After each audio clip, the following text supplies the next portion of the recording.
नमस्कार, मैं प्रदीप सरदाना अपने प्रदीप सरदाना शो में आपका स्वागत करता हूं।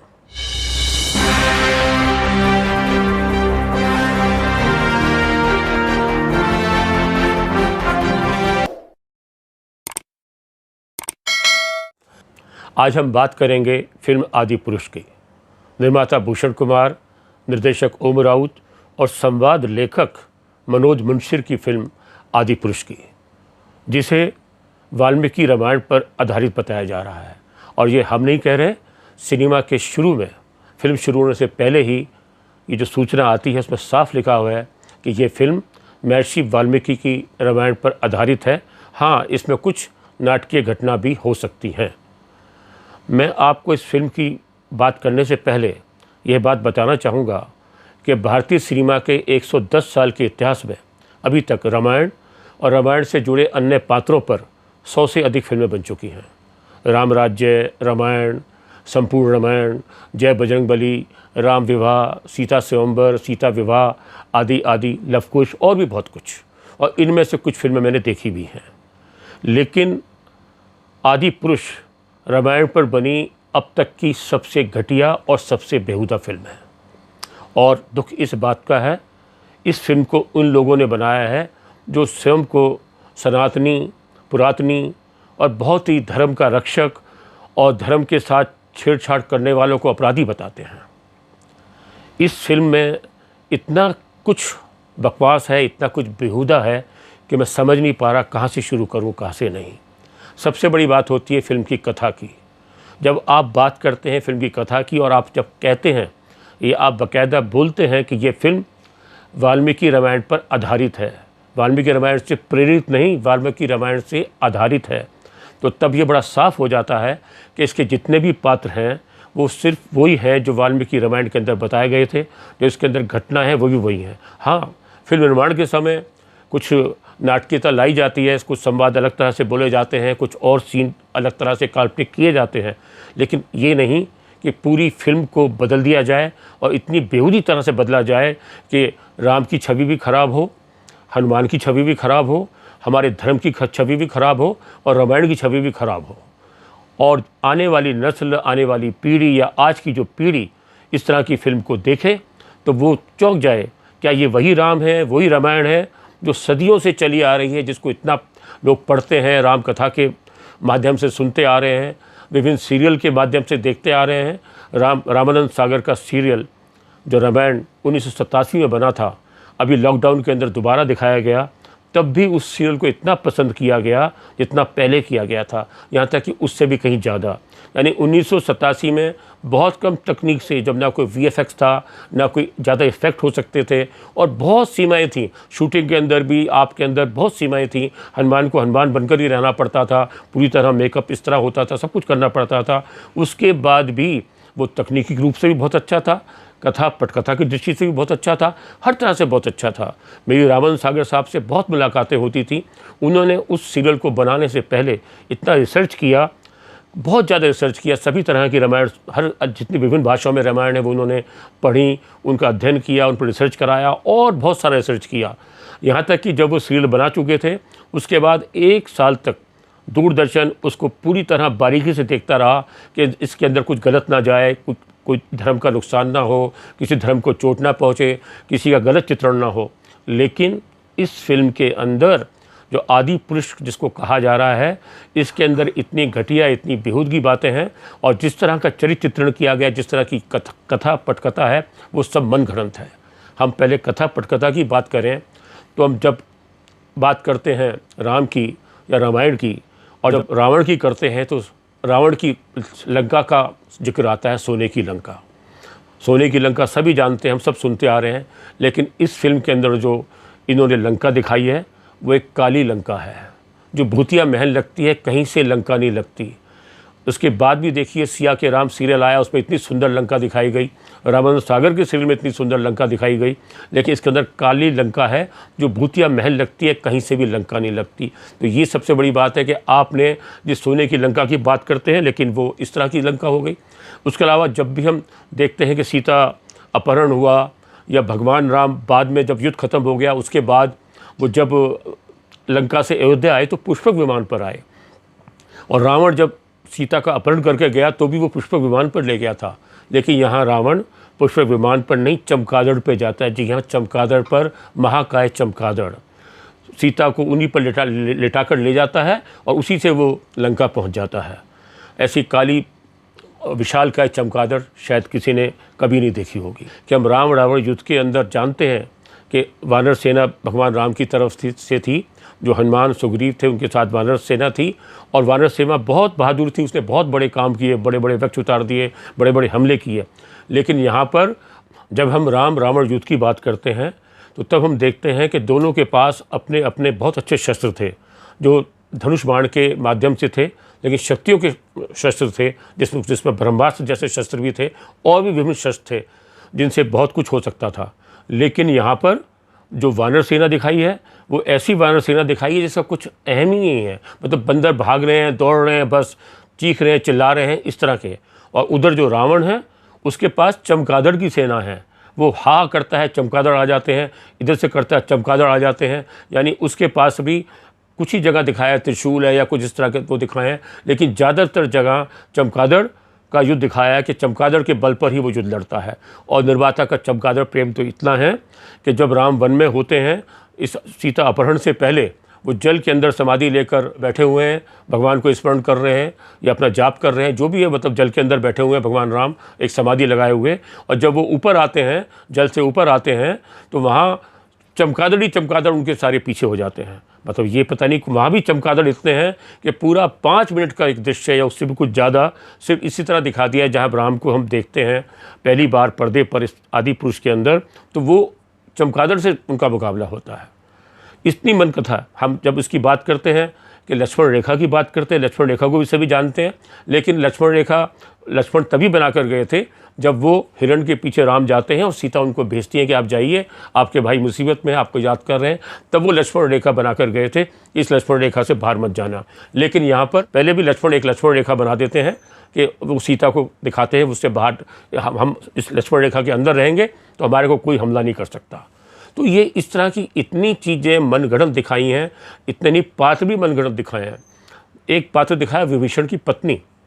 आपने कभी नहीं सुना होगा के अंदर विभीषण की पत्नी थी, किसी रामायण में मैंने नहीं पढ़ा कि विभीषण की पत्नी थी। सिर्फ विभीषण को दिखाया जो विभीषण राम भक्त थे, वो इस तरह का दिखाया था, और उसके अंदर कहीं नहीं था कि विभीषण की पत्नी है। लेकिन यहाँ विभीषण की पत्नी है, और विभीषण की पत्नी का नाम क्या है वो किसी को पता नहीं। विभीषण की पत्नी ऐसी है जो वैद्य भी बहुत बड़ी हैं। जब लक्ष्मण मूर्छित होते हैं, हम सब जानते हैं कि जो सुषेण वैद्य थे उनको लंका से लाया गया था, उन्होंने बताया था कि लक्ष्मण की मूर्छा ठीक हो सकती है अगर संजीवनी बूटी लाई जाए। लेकिन इस आदि पुरुष के अंदर जो विभीषण की पत्नी है वो बताती हैं कि संजीवनी बूटी है, वो हनुमान को बताती है संजीवनी बूटी ऐसी है और आप उसको ले आओ तो ये ठीक हो जाएंगे। और इतना ही नहीं, जब संजीवनी बूटी आती है, पहले दिखाया गया था कि संजीवनी बूटी को जैसे सुंघाया जाता है कि वो बूटी है, उसकी खुशबू से, उसकी महक से उनकी मूर्छा दूर हो जाती है। लेकिन इस फिल्म में दिखाया है कि बाकायदा बूटी आती है, वह पूरा प्लांट लगता है, उसके अंदर बूटी पीसी जाती है, उसके बाद वो आगे जाती है, उसका फिर लेप बनता है, फिर वो आगे निकलती है, उसके बाद पूरा वो एक जिस तरह इस्पा होता है उसमें लक्ष्मण को एक टब के अंदर बाट टब में लिटा दिया जाता है, उनको इस्पा दिया जाता है, उसके बाद उनकी मूर्छा खुलती है। तो ये मनगढ़ंत जो कथा है, जो पटकथा है, वो इतना दुख देती है, इतना कष्ट देती है, इतनी पीड़ा देती है कि उसको शब्दों में बयान नहीं किया सकता। कि जब आप बात करते हैं वाल्मीकि रामायण पर आधारित की, तो ये सब कौन से रामायण से हैं आप बताइए तो सही। अगर वाल्मीकि रामायण से नहीं तो चाहे रामचरितमानस से हैं या राधेश्याम रामायण से हैं या किससे हैं। एक एक चीज़ इसके अंदर इस तरह दिखाई है। अब मेघनाथ की बात करते हैं, मेघनाथ को हम जानते हैं, लेकिन यहाँ पर मेघनाथ जो हैं वो टैटू वाले हैं, उनके शरीर पर टैटू बने हुए हैं। और हम जब युद्ध की बात करते हैं, सब जानते हैं कि राम रावण का युद्ध जो हुआ था वो मैदान में हुआ था। लेकिन इसके अंदर जो युद्ध दिखाया वो ऐसे दिखाया कि पूरा युद्ध लंका के अंदर हो रहा है। लंका यानी जो भूतिया महल है, जो काली लंका है, उसके अंदर हो रहा है, और सब अंदर घुसकर मार रहे हैं। रावण उसमें बैठे हुए हैं, वहीं सब कुछ हो रहा है, वहीं से हाँ करते हैं, चमगादड़ आ जाते हैं। अरे भाई क्या कर रहे हो आप रामायण को इस तरह दिखा रहे हैं, आपको जरा तरस नहीं आया, आपको जरा डर नहीं लगता भगवान से। आप दर्शकों की बात तो छोड़िए, आप राम पर, हनुमान पर फिल्म बना रहे हैं, आप उनके बड़े भक्त होने की बात करते हैं, आपको जरा भी डर नहीं लगता कि आप इस तरह की फिल्म बना रहे हैं, इस तरह एक काल्पनिक पात्र। उसके बाद शबरी को हम जानते हैं कि भगवान राम लक्ष्मण जब सीता की तलाश में भटक रहे थे तो शबरी के पास पहुंचते हैं और वो उनको झूठे बेर खिलाती है, वो कथा सब जानते हैं वो। लेकिन यहाँ पर दिखाया है कि शबरी उनके पास खुद चल कर आती है, हालांकि इसमें नहीं बताया शबरी है, वो तो जो जिन्होंने रामायण पढ़ी है, जो जानते हैं वो बता सकते हैं कि हाँ ये बेर लेकर आई शबरी है। वो कहते हैं आधी रात को हमारे घर कौन चल कर आ रहा है, इस समय मध्य रात्रि में कौन आ रहा है, और फिर शबरी बेर खिलाती है। बच्चे पूछते हैं ये कौन है, बूढ़ी औरत, तो उनको बताना पड़ता है ये शबरी है। जबकि ये दावा किया जा रहा है, ये फिल्म इसलिए बनाई जा रही है कि जो आज की पीढ़ी है वो रामायण को समझ सके, भगवान राम को समझ सके, हनुमान को समझ सके। अरे भाई ऐसे समझाएंगे आप उनको समझा नहीं रहे, जो अब तक समझ रहे थे उसको बुला रहे हैं, उनको भ्रमित कर रहे हैं। अभी तक जो उनकी आस्था थी, उनके प्रति जो श्रद्धा थी, उसको आप ख़त्म कर रहे हैं। तो ये जो इतनी कथा पटकथा इतनी मनगढ़ंत है वो बहुत दुखदायी है, बहुत कष्ट देती है। और भी बहुत सी बातें मैं याद करूँगा तो बहुत लंबी हो जाएगी, लेकिन जो कथा है इतनी मनगढ़ंत है, और जबकि दावा किया जा रहा है कि ये वाल्मीकि रामायण पर आधारित है। इसी तरह जो कलाकारों के चरित्र चित्रण की बात कर सकते हैं, उनका जो चित्रण किया गया है, पहली बात तो जो मनोज हैं उन्होंने पात्रों के नाम भी बदल दिए हैं। राम, सीता, लक्ष्मण, भरत, हनुमान, रावण, ये सब नाम रहे हैं, लेकिन यहाँ उन्होंने राम का नाम राघव कर दिया है, सीता का नाम जानकी कर दिया है, हनुमान का नाम बजरंग कर दिया है, और लक्ष्मण का नाम शेष कर दिया है। ये ठीक है कि ये जो नाम है इनके पर्यायवाची हैं, लेकिन हम जब भी रामायण पढ़ते हैं, बात करते हैं, सीता राम की बात होती है, राम सीता की बात होती है। जानकी उनका था, राम जब भी सीता को बुलाते थे सीता, सीते इस तरह कहते थे। और हर जगह जब भी बात होती है राम की होती है। आप पत्थर जो डाले गए वो भी जय श्री राम करके डाले जाते हैं उसके अंदर। यहाँ पर वो लिख रहे हैं, जब पत्थर डालते हैं पुल बनाने के लिए, उस पर जय श्री राम लिख रहे हैं। वहाँ राघव लिखिए ना, वहाँ राघव क्यों नहीं लिखा? जब उनका नाम ही राघव, राम कहाँ से आ गया उनका नाम? पूरी फिल्म के अंदर जय श्री राम का गाना बैकग्राउंड में बजता रहता है। जो उनके गीत हैं, अलग अलग भजन, जय श्री राम जय श्री राम जय श्री राम के नाम से बजते रहते हैं। और फिल्म के अंदर अगर कुछ अच्छा है तो यही है, लेकिन पूरी फिल्म में कहीं भी एक भी बार जय श्री राम का नारा नहीं लगता, चाहे युद्ध हो चाहे कहीं भी हो। जहाँ राघव वहाँ विजय, इस तरह की बात आती है। अरे आपने इनके नाम क्यों बदले? लक्ष्मण को लक्ष्मण क्यों नहीं कहा? लगता है मनोज मुंशिर अपने आप को महर्षि वाल्मीकि और स्वामी तुलसीदास इनसे भी कहीं ज़्यादा विद्वान समझते हैं। वो कहते हैं मैं जो ये रामायण लिखी है वो बहुत आधुनिक है, उसको आज की पीढ़ी समझेगी, उसको देखेगी। लेकिन ये नहीं पता कि आपने हमारे पवित्र ग्रंथ रामायण की छवि धूमिल कर दी, आपने हमारे भगवान की धूमिल कर दी। मैं आपको सच बताता हूँ, आपके फिल्म निर्माताओं को या इसके पटकथा लेखकों को ना तो भगवान माफ़ करेंगे और ना इंसान माफ़ करेंगे। आपने इस तरह चरित्र चित्रण किया है इस रामायण का, हर चीज़ में आपने अपना किया है। आपने नाम तो बदले ही बदले। अब राम का जो स्वरूप है सब जानते हैं कि सूर्यवंशी राम कितने तेज वाले थे, उनके चेहरे पे क्या सौम्य था, क्या शालीनता थी। लेकिन यहाँ उनको दिखाया, उनकी पहले तो मूछें दिखा दी आपने, चलिए मूछें भी दिखा दें, मान लें चलिए मूछों वाले राम रहे होंगे, कोई बात नहीं। लेकिन उनके चेहरे पे जो सौम्य था, जो शालीनता थी, जो विनम्रता थी, वो तो होनी चाहिए। उनके चेहरे पे जो तेज था वो तो होना चाहिए। लेकिन प्रभास जैसा इतना बड़ा अभिनेता, इतना बड़ा एक्टर, जिसने बाहुबली जैसी फिल्म को अपने कंधे पर उठाकर देश की इतनी बड़ी फिल्म बना दिया, सबसे कमाई वाली फिल्म और इतनी आधुनिक तकनीक वाली फिल्म, इतनी अच्छी और इतनी सुपर फिल्म बना दिया, वो प्रभास अभिनेता इस फिल्म के अंदर जीरो है, बिल्कुल जीरो। ना तो उनके चेहरे पे भाव आते हैं, कहीं भी भाव, हर जगह भाव शून्य। और कई जगह तो उनकी वेशभूषा है, जब वो वहाँ से वनवास के लिए निकलते हैं तो भगवे कपड़ों में नहीं निकलते, उनको सफ़ेद कपड़े पहना दिए हैं नीचे से ऊपर तक। जिस तरह भगवान राम ना होकर आप यीशु मसीह पे कोई फिल्म बना रहे हो, ईसा पे कोई फिल्म बना रहे हो, आप ध्यान से देखिए बिल्कुल वही लगेगा।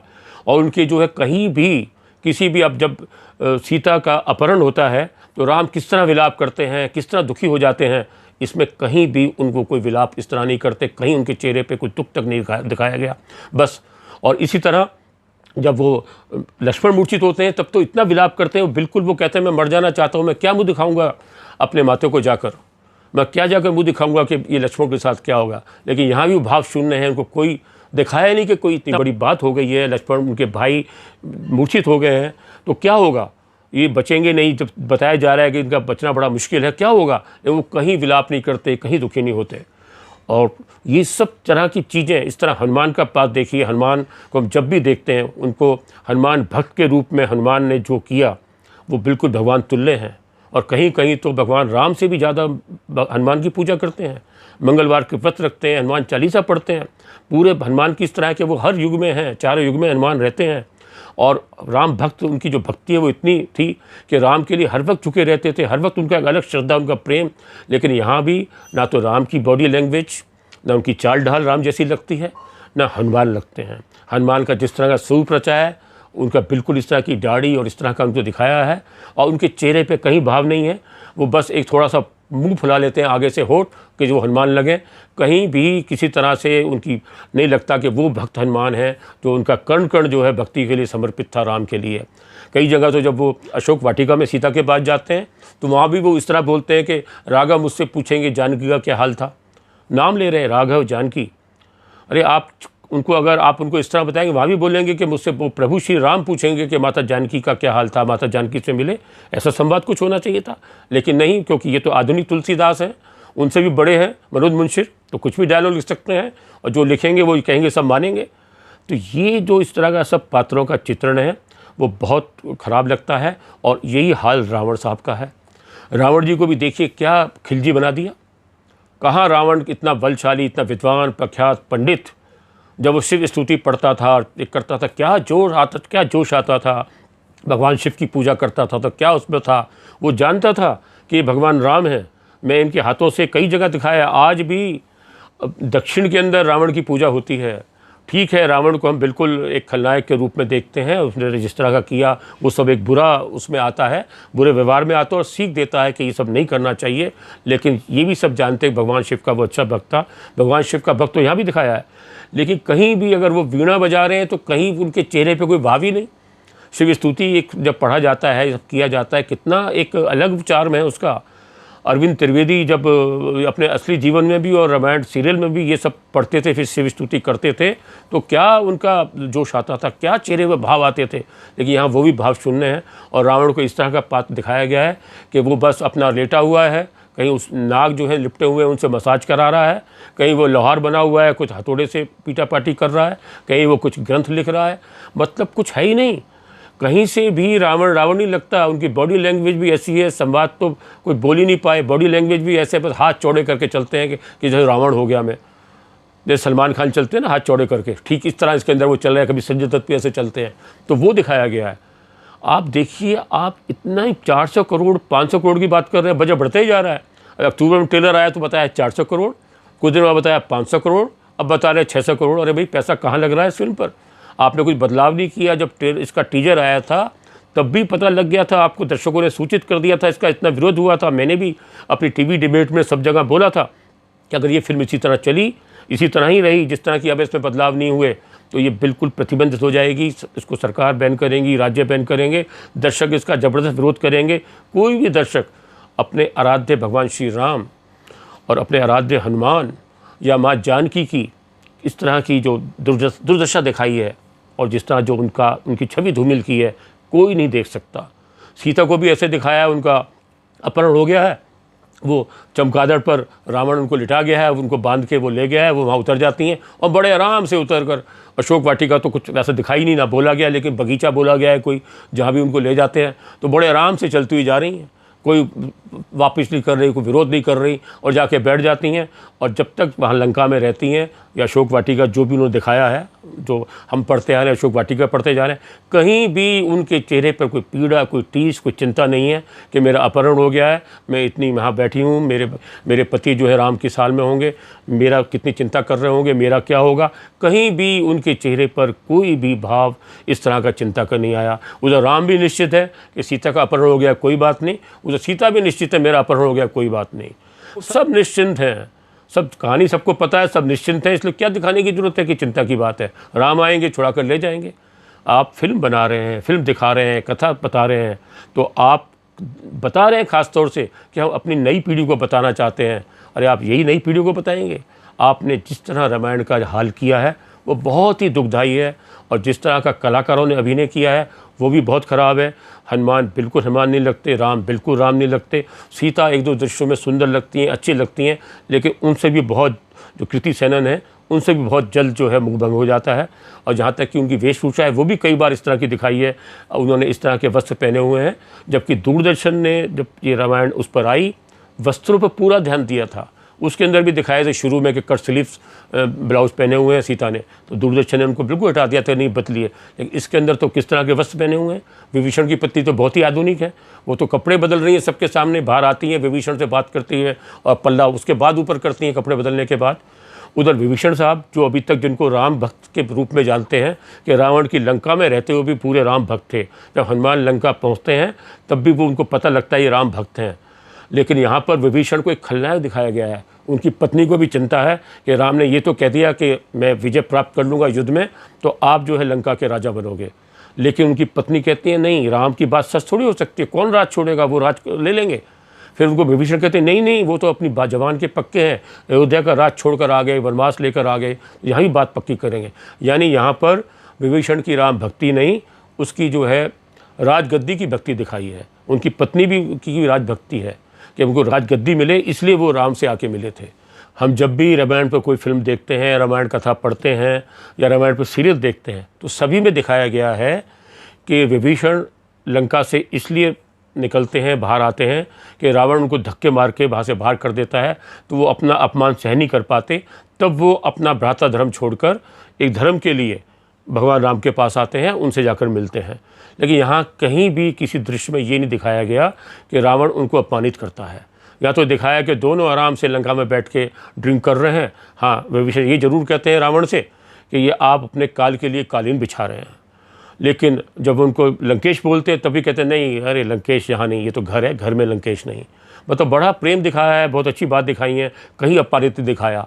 और ना ही फिल्म में ये दिखाया है जो हम अभी तक देखते आ रहे हैं कि विभीषण ये तो बोलते हैं जब राम के पास जाते हैं, अपनी पत्नी के साथ जाते हैं, ये तो जरूर बोलते हैं कि लोग मुझे घर का बेदी बोलेंगे।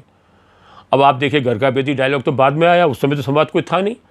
और लेकिन ये नहीं कहते कि उन्होंने भेद बताए क्या। विभीषण को लेकर सबसे बड़ी बात ये आती है कि विभीषण ने ही भगवान राम को ये भेद बताया कि रावण की नाभि के अंदर अमृत है, आप इसको नाभि में तीर चलाओगे, नाभि में तीर मारोगे तभी रावण मरेगा, नहीं तो नहीं मरेगा।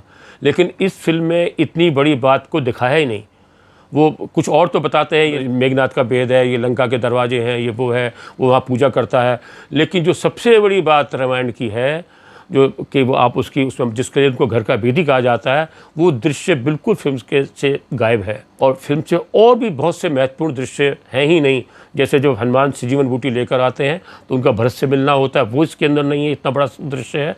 इसके अलावा एक और दृश्य जो हमेशा रामायण का एक अहम पात्र रहा है, अंगद वाला, और अंगद और रावण संवाद, कि जब अंगद अपना पैर वहाँ गाड़ कर खड़े हो जाते हैं कि उनके पैर को कोई नहीं हिला पाता। ये बच्चों को भी पसंद आता है और बहुत संदेश देता है कि आदमी कोई दृढ़ निश्चय कर ले तो वो बिल्कुल उसको कोई हटा नहीं सकता, उसको कोई अपने डग से हिला नहीं सकता। लेकिन यहाँ वो दृश्य है ही नहीं। यहाँ जो दृश्य दिखाया है अंगद और रावण का, वो इतना बेहुदा संवाद है कि आज तो तू खड़ा है, कल लंबा हो जाएगा। फिल्म के अंदर जो संवाद है वो तो सबसे ज़्यादा बहुत ही आपत्तिजनक है और घोर आपत्तिजनक है। अब जो लंका दहन के समय जो मनोज मुंशी ने डायलॉग लिखा है, जो कहते हैं मैंने बहुत मेहनत से संवाद लिखे हैं, वो ये मेहनत से संवाद लिखा है कि कपड़ा तेरे बाप का, आग तेरे बाप की, जलेगी भी तेरे बाप की। अब जब उनसे पूछा कि ये संवाद क्यों लिखा आपने, पहले कहते मैंने बहुत मेहनत से संवाद लिखे हैं। अब वो कहते नहीं, ये संवाद तो और भी लोग बहुत बोल चुके हैं। आप जितने भी संवाद हैं इस तरह के, जब सीता की तलाश में निकले, हनुमान वापस लौटते हैं तो सब लोग हनुमान का इंतजार कर रहे हैं कि क्या खबर ला कर देंगे। जब उनसे पूछा जाता है क्या हुआ, वो कहते बोल दिया, जो हमारी बहनों को हाथ लगाया उसकी लंका लगा देंगे। अरे भाई, वहाँ सब इंतजार कर रहे हैं, आपको सीता मिली नहीं मिली, वो क्या बात हुई क्या नहीं हुई, आप आते संवाद बोल रहे हैं बहन कहाँ से आ गई, बहन तो कोई है ही नहीं इसमें। जानकी तो माता है, जिनको आप सीता को जानकी बोले हैं, माता बोले हैं, तो जानकी माता भी बोली जाती, सीता ही बोली जाती हैं। आपने यहाँ उनको सीता से जानकी बना दे, कोई बात नहीं, लेकिन आप उनको माता तो बोलिए, बहन कहाँ से आ गई वो। इस तरह जो ये फिल्म है ये बहुत ही दुखदाई है। हम रामायण सीरियल देखते हैं, रामायण पर फिल्म देखते हैं, रामायण पढ़ते हैं, कितनी ही जगह चौपाइयाँ सुनकर, संवाद सुनकर, दृश्य देखकर हमारी आंखों में आंसू आ जाते हैं। और जबकि इस फिल्म को कहा जाए करुणा, राम की करुणा की कहानी है, लेकिन इस पूरी फिल्म में एक भी दृश्य ऐसा नहीं है जिसको याद किया जा सके, जिसको देखकर करुणा जागे जिसको देखकर आंसू आए या जिसको देखकर दर्द हो। एक ऐसी फिल्म आदि पुरुष बनाई है जिसको 400 करोड़, 500 करोड़, 600 करोड़ की फिल्म बताया जा रहा है। ये फिल्म आपत्तिजनक ही नहीं, इसको फिल्म को प्रतिबंध करना चाहिए, पूरी तरह इस फिल्म पर प्रतिबंध लगना चाहिए, जिससे ये कोई भी आगे वाली पीढ़ी या आज की पीढ़ी इस फिल्म को ना देखे और जो भगवान राम के प्रति जो हमारी श्रद्धा है, आस्था है, जो मान्यता है, वो बरकरार रहें। पहले ही हिंदू धर्म को लेकर कुछ शक्तियाँ इस तरह की बातें कर रही हैं जो उसको अपमानित करने में और इसकी विसंगतियाँ निकालने में लगी हुई हैं, लेकिन यहाँ खुद जो अपने आप को राम भक्त, हनुमान भक्त कहते हैं, वो इस तरह की फिल्म बनाएं तो उनकी बुद्धि पे तो तरस आता ही है। और ये भी लगता है कि आपने आखिर ऐसी फिल्म क्यों बनाई। आश्चर्य की बात यह लगती है, ओम राउत जिन्होंने पीछे तानाजी जैसी फिल्म बनाकर अपनी एक अच्छी पहचान फिल्म जगत में बनाई थी, यहाँ वो बिल्कुल एक निर्देशक के रूप में फेल हो गए हैं, पूरी तरह फेल हो गए हैं। पूरी फिल्म में कोई एक दृश्य तो ऐसा ले ही नहीं पाए, ना वो कलाकारों से अच्छा काम ले पाए, ना वो फोटोग्राफर से अच्छा काम ले पाए, कैमरामैन से। पूरी फिल्म अंधेरे अंधेरे में धुंधली धुंधली लगती है, ना वो उसका चित्रण अच्छा करा पाए कलाकारों का। राम ने तो काम पर आपको बताया, प्रभास का बिल्कुल भाव शून्य रहा, यही हाल लगभग कीर्ति सेनन का है। और हनुमान के रूप में भी जो देवदत्ता नागे हैं वो भी कहीं नहीं जमे, और सैफ अली खान भी रावण के रूप में कहीं नहीं जमे। और इसी तरह जो लक्ष्मण जो बने हैं, जबकि लक्ष्मण की आप देखिए रामायण में इतनी अच्छी भूमिका है, उनका जो चंचलता है, उनका जो थोड़ा क्रोध होना है, जो उनके और बहुत सी बातें हैं, जो उनकी अपने भाई के प्रति भक्ति है, जो सीता माता के प्रति उनकी भक्ति है, वो कहीं उभर कर नहीं। पहले तो उनको कुछ मौका ही नहीं मिला करने के लिए। जहाँ भी उन्होंने संवाद बोले, अब वो एक जगह जहाँ बाली और सुग्रीव का युद्ध हो रहा है वहाँ भी उनका सब ये सुग्रीव के लिए बोलते हैं, यह तो बड़ा फिसड्डी निकला। और बाकी कहीं भी उनकी भी बॉडी लैंग्वेज में लगता ही नहीं वो एक छोटे भाई हैं या एक बड़े वीर योद्धा हैं। मेघनाथ को वो मार रहे हैं, वहाँ कोई समुद्र बना हुआ है लंका के अंदर, उसके अंदर समुद्र है, क्योंकि इतना नीचे ले जाते हैं, सरोवर होता तो इतना नीचे थोड़ी जाते, इतना नीचे ले जाते हैं मेघनाथ को मारते मारते कि बिल्कुल पताल में पहुँच जाते हैं, समझिए। तो वो उनका दृश्य दिखाया है, वो गर्दन से पकड़ते हैं मेघनाथ को, उसको नीचे ले जाते हैं, उससे जाके मारते हैं। जबकि ये इस तरह के दृश्य हमने पहले की रामायण फिल्म या सीरियल में कहीं नहीं देखे। अब इन्होंने मनोज मुंशी ने कहाँ देखे यही बता सकते हैं, हम तो बता नहीं सकते। और इसी तरह आप ये देखिए, जो और भी एक आपत्तिजनक बात लगती है वो ये लगती है, हम राम को एक बड़े योद्धा, बजरंगबली को एक बड़े योद्धा, आप देखिए कितना भी आप बजरंगबली का हनुमान चालीसा सुनिए, अष्टसिद्धि नवनिधि के दाता हैं, कंचवर्ण विराज सुवेशा हैं, इतना आप देखिए बलशाली इतना दिखाया है कि तीनों लोग हाँकते काँपे हैं। लेकिन यहाँ कुंभकर्ण हनुमान को एक गदा मारता है और हनुमान जी धड़ाम से नीचे गिर जाते हैं, बिल्कुल नीचे हो जाते हैं। और एक नहीं 2-3 बार उनके साथ ऐसा हुआ। संजीवनी बूटी लेकर जो पर्वत उठाकर लाए उसमें तो बल दिखाया, या समुद्र लागा वो थोड़ा दिखाया, बाकी उनका जो बल है जिसके लिए मशहूर वो कहीं उस तरह का बल नहीं दिखाया। उड़ते हैं ये जरूर दिखाया, लेकिन जो हनुमान की जो शक्ति वो कहीं नहीं दिखाई। हनुमान जी की क्या, भगवान राम जो योद्धा महायोद्धा कहलाते हैं, भगवान राम कहलाते हैं, उनको भी ऐसे दिखाया है कि रावण को मारता है, धक्का देता है, वो कला मंडी खाते हुए 3 कला मंडी खाते हुए पीछे जाकर गिर जाते हैं। एक बार नहीं 2-3 बार गिर जाते हैं। इससे घोर अपमान भगवान राम का और भगवान हनुमान का हो ही नहीं सकता, जो इतने शक्तिशाली हैं, जिनकी हम पूजा करते हैं, जिनकी जो हमारे इतने आराध्य हैं सदियों से, उनका इस तरह का अपमान वो भी मनोज मिश्र जैसे लोग या ओम राउत जैसे लोग करते हैं तो बहुत ज़्यादा दुख होता है। फिल्म की इन्होंने कॉपी की है, हालांकि कई जगह से नकल की है अंधेरा दिखाने के लिए। बहुत सारी फिल्म हैं जिनकी कभी हम हैरी पॉटर की बात करें, कभी हम किंग कॉन्ग की बात करें, कभी हम गेम ऑफ थ्रोन्स की बात करें, ऐसे बहुत से सीन इस फिल्म में पूरे के पूरे कॉपी किए गए हैं। जबकि कहते हैं हमने बहुत मेहनत से इस फिल्म को बनाया है और आपने मेहनत यही की है कॉपी करने में, बाकी तो आपने भूतिया महल बना दिया जिसको आप लंका बोल रहे हैं। और जो मर्जी है पात्र मनगढ़ंत पात्र, मनगढ़ंत संवाद, मनगढ़ंत पटकथा, ये क्या फिल्म होती है? इसको आप फिल्म बोलते हैं? ये फिल्म बिल्कुल नहीं हो सकती। और इस फिल्म को बनाने का कोई औचित्य नहीं, कोई अर्थ नहीं, कोई मतलब नहीं। ये फिल्म किसी को नहीं देखनी चाहिए। मैं हालांकि जब भी फिल्म समीक्षा करता हूँ तो फिल्मकारों के प्रति थोड़ा सा मेरा सॉफ्ट कॉर्नर रहता है। इतना सख्त मैं आज तक किसी फिल्म के नहीं रहा, क्योंकि मैं कहता हूँ एक फिल्मकार इतने पैसे लगाकर, करोड़ों रुपए लगाकर फिल्म बनाता है, निर्देशक मेहनत करता है, कलाकार मेहनत करते हैं, इतनी बड़ी टीम होती है, बहुत कुछ होता है। इसलिए मुझे कहीं ना कहीं कुछ ज़रूर अच्छा लगता है और मैं ज़्यादा से ज़्यादा कोशिश करता हूँ जो फिल्म की अच्छाइयाँ हैं उनको ढूंढ सकूँ। इसमें भी मुझे 2 अच्छाइयाँ लगीं, एक इस फिल्म के गीत और एक फिल्म का संगीत। गीत भी मनोज मुंशी ने लिखे हैं, लेकिन जय सिया राम की बात हो या और गीत की बात हो, वो बहुत दिल को छूते हैं, कर्णप्रिय हैं। और अजय अतुल ने और संचित परंपरा दोनों ने अच्छा संगीत दिया है और इसके गायक भी बहुत अच्छे हैं। सिर्फ एक यही पक्ष है जो अच्छा लगता है, वरना तो वीएफएक्स भी इतना ख़राब है कि पानी में पैसे डाल दिए गए हैं।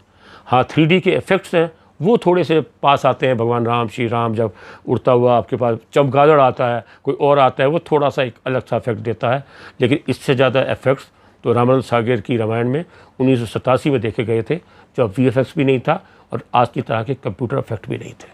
लेकिन आप ऐसी फिल्म को बिल्कुल ना देखिए और आप भी इस फिल्म का विरोध कीजिए, जिससे ऐसी फिल्म हमारी आज की पीढ़ी या कल की पीढ़ियों को गलत संदेश ना दे और जो हमारी भगवान की छवि धूमिल हो रही है वो ना हो। सबसे बड़ी बात तो ये होती है, मनोज मुंशी से पूछना चाहूँगा कि क्या वो और किसी धर्म के लिए इस तरह के संवाद लिख सकते थे? क्या कोई और लेखक किसी और धर्म के लिए इस तरह का संवाद लिख सकता था? कोई नहीं लिख सकता था। लेकिन आप हिंदू धर्म है, इसका जिस तरह मजाक उड़ाइए, जिस तरह खिलवाड़ कीजिए, आपको कोई पूछने वाला नहीं है।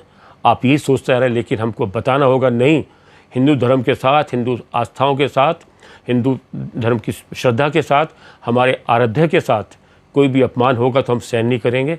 इसलिए इस फिल्म का बहिष्कार ही नहीं करना, इस फिल्म को प्रतिबंधित भी होना चाहिए। बस आज के लिए इतना ही। अगर हमारा ये एपिसोड आपको पसंद आया हो तो इसको लाइक करें, शेयर करें, कमेंट करें। नमस्कार, जय हिंद, जय सिया राम।